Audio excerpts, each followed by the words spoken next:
میرے عزیز دوستو، آج کل اکثر آپ سوشل میڈیا پہ اور ویسے بھی جلوس میں اور خبروں میں سن بھی رہے ہیں کہ کچھ ایسے بدبخت لوگ ہیں جو صحابہ کرام کے بارے میں، نبی پاک صلی اللہ تعالی وسلم کے بارے میں کچھ بیہودگی، نعوذ باللہ من ذالک، بہت غلط الفاظ استعمال کرتے ہیں۔ شاید انہیں اس چیز کا اندازہ نہیں کہ آخرت میں تو انہیں جو عذاب ملے گا اور دنیا میں وہ جیسے ذلیل و خوار ہوں گے، اس کا اس چیز کا انہیں اندازہ نہیں ہے۔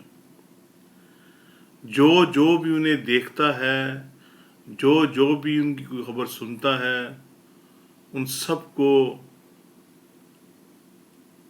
وہ لانتے ہی بھیج رہے ہیں اور لانتے ہی ان کو مل رہی ہیں۔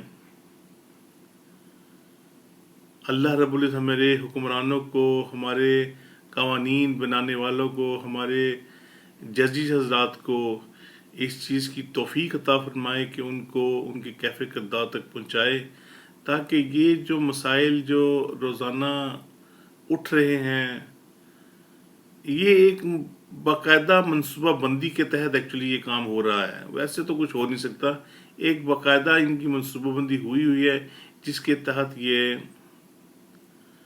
علماء کو اور دیگر مشائخ کو بہت غلط الفاظ استعمال کر رہے ہیں اور ان کو کیفے قدار تک پہنچانا چاہیے۔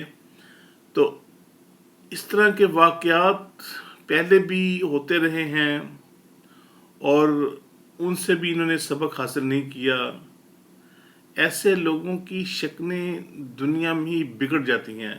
اللہ رب العزت خود لوگوں کو دکھا دیتا ہے کہ یہ کس قسم کے لوگ ہیں اور ان کا تعلق کن سے ہے۔ میرے بہت ہی عزیز میٹھے میٹھے اسلامی بھائیوں، حضرت سیدنا نور الدین عبد الرحمن جامی رحمۃ اللہ تعالی علیہ اپنی کتاب شواہد النور، شواہد النبوت میں نقل فرماتے ہیں، 3 افراد یمن کو سفر میں نکلے اور ان میں سے ایک کوفی تھا، اور وہ کوفے کا رہنے والا تھا، اس لیے وہ کوفی تھا، جو بار بار سفر میں جاتے جاتے شیخین کریمین حضرت سیدنا ابو بکر صدیق رضی اللہ تعالی عنہ اور حضرت سیدنا عمر فاروق رضی اللہ تعالی عنہ کا بہت گستاخ تھا، اور ان کے دیگر دوست انہیں سمجھاتے تھے کہ بھی ایسی باتیں مت کر کہ تمہیں اس کی سزا ملے گی، لیکن وہ باز نہیں آتا تھا۔ وہ اپنی ان حرکتوں پہ جمع رہا اور بار بار توبہ نعوذ باللہ بہت غلط الفاظ استعمال کرتا رہا۔ جب یہ تینوں یمن پہنچے تو ایک جگہ ان کا قیام ہوا اور وہ سو گئے۔ جب جانے کا وقت آیا تو ان میں سے 2 تو اٹھے اور اٹھ کر انہوں نے وضو کیا، پھر اس گستاخ کو، اس کوفی کو جگایا۔ وہ اٹھ کر کہنے لگا، افسوس میں تم سے منزل میں پیچھے رہ گیا، تم نے مجھے عین اس وقت جگایا جب شہنشاہ کون و مکان، محبوب رب عز و جل و صلی اللہ تعالی علیہ وسلم میرے سرحانے تشریف فرما ہو کر مجھے ارشاد کر رہے تھے، اے فاسق، اللہ عز و جل اس فاسق کو ذلیل و خوار کرتا ہے، اسی سفر میں تیری شکل بدل جائے گی۔ یہ نبی پاک صلی اللہ تعالی علیہ وسلم نے اس فاسق کو، اس کوفی کو اس کی خواب میں آ کر بتایا کہ تو منزل مقصود تک نہیں پہنچ سکے گا اور راستے میں ہی تیری شکل بدل جائے گی، تیری شکل تبدیل ہو جائے گی۔ جب وہ گستاخ اٹھ کر وضو کے لیے بیٹھا تو اس کے پاؤں کی انگلیاں بگڑنا شروع ہو گئیں، پھر اس کے دونوں پاؤں بندر کے پاؤں کی مشابہ ہو گئے، پھر گھٹنوں تک بندر کی طرح ہو گیا، یہاں تک کہ اس کا سارا بدن بندر کی طرح بن گیا۔ اس کے رفقا نے اس بندر نما گستاخ کو پکڑ کر اونٹ کے پالان کے ساتھ باندھا اور اپنی منزل کی طرف چل دیے۔ غروب آفتاب کے وقت جب وہ ایک جنگل میں پہنچے جہاں کچھ بندر موجود تھے، جب انہوں نے ان کو دیکھا تو مضطرب ہو گئے، بہت بےتاب ہو گئے، اور وہ رسی چھڑا کر وہاں سے بھاگنا چاہا تاکہ جا کے ان سے جا ملے۔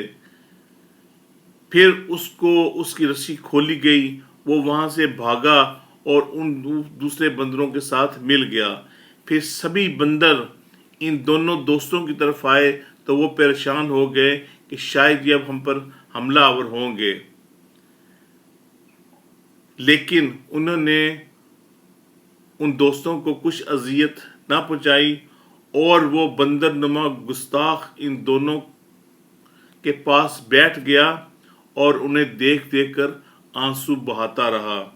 1 گھنٹے کے بعد جب دوسرے بندر وہاں سے واپس گئے تو وہ بھی ان کے ساتھ چلا گیا۔ ہم ان کی یادوں میں دھومیں مچائیں گے قیامت تک، پڑے ہو جائیں جل کے خاک سب ادائے عثمانی۔ میرے میٹھے میٹھے اسلامی بھائیوں، آپ نے سنا کہ شیخین کریمین رضی اللہ تعالی عنہما کا گستاخ بندر بن گیا۔ کسی کو اس طرح دنیا میں بھی سزا دی جاتی ہے تاکہ وہ لوگوں کے سامنے ایک عبرت کا نمونہ بن جائے، تاکہ لوگ ڈریں، گناہوں اور گستاخیوں سے باز آئیں۔ اللہ تعالی ہم کو صحابہ اکرام اور اہل بیت سے محبت کرنے کی توفیق عطا فرمائے، اور ہم کو ان میں ضم کر دے اور ہم کو ان کے ساتھ محبت کرنے والا بنائے رکھے۔ ہم کو اصحاب نبی سے پیار ہے، انشاءاللہ ہمارا بیڑا پار ہے۔ ہم کو اہل بیت سے بھی پیار ہے، انشاءاللہ ہمارا بیڑا پار ہے۔ ہر صحابی رسول جنتی جنتی، ہر صحابی رسول جنتی جنتی۔ ابو بکر، عمر، عثمان اور علی بھی جنتی جنتی، حسن اور حسین اور فاطمہ بھی جنتی جنتی، امیر معاویہ بھی جنتی جنتی، ہر صحابی رسول جنتی جنتی۔ صلو علی الحبیب صلی اللہ تعالی علی محمد صلی اللہ علیہ وآلہ وبارک وسلم۔ وآخر دعوانا ان الحمد للہ رب العالمین۔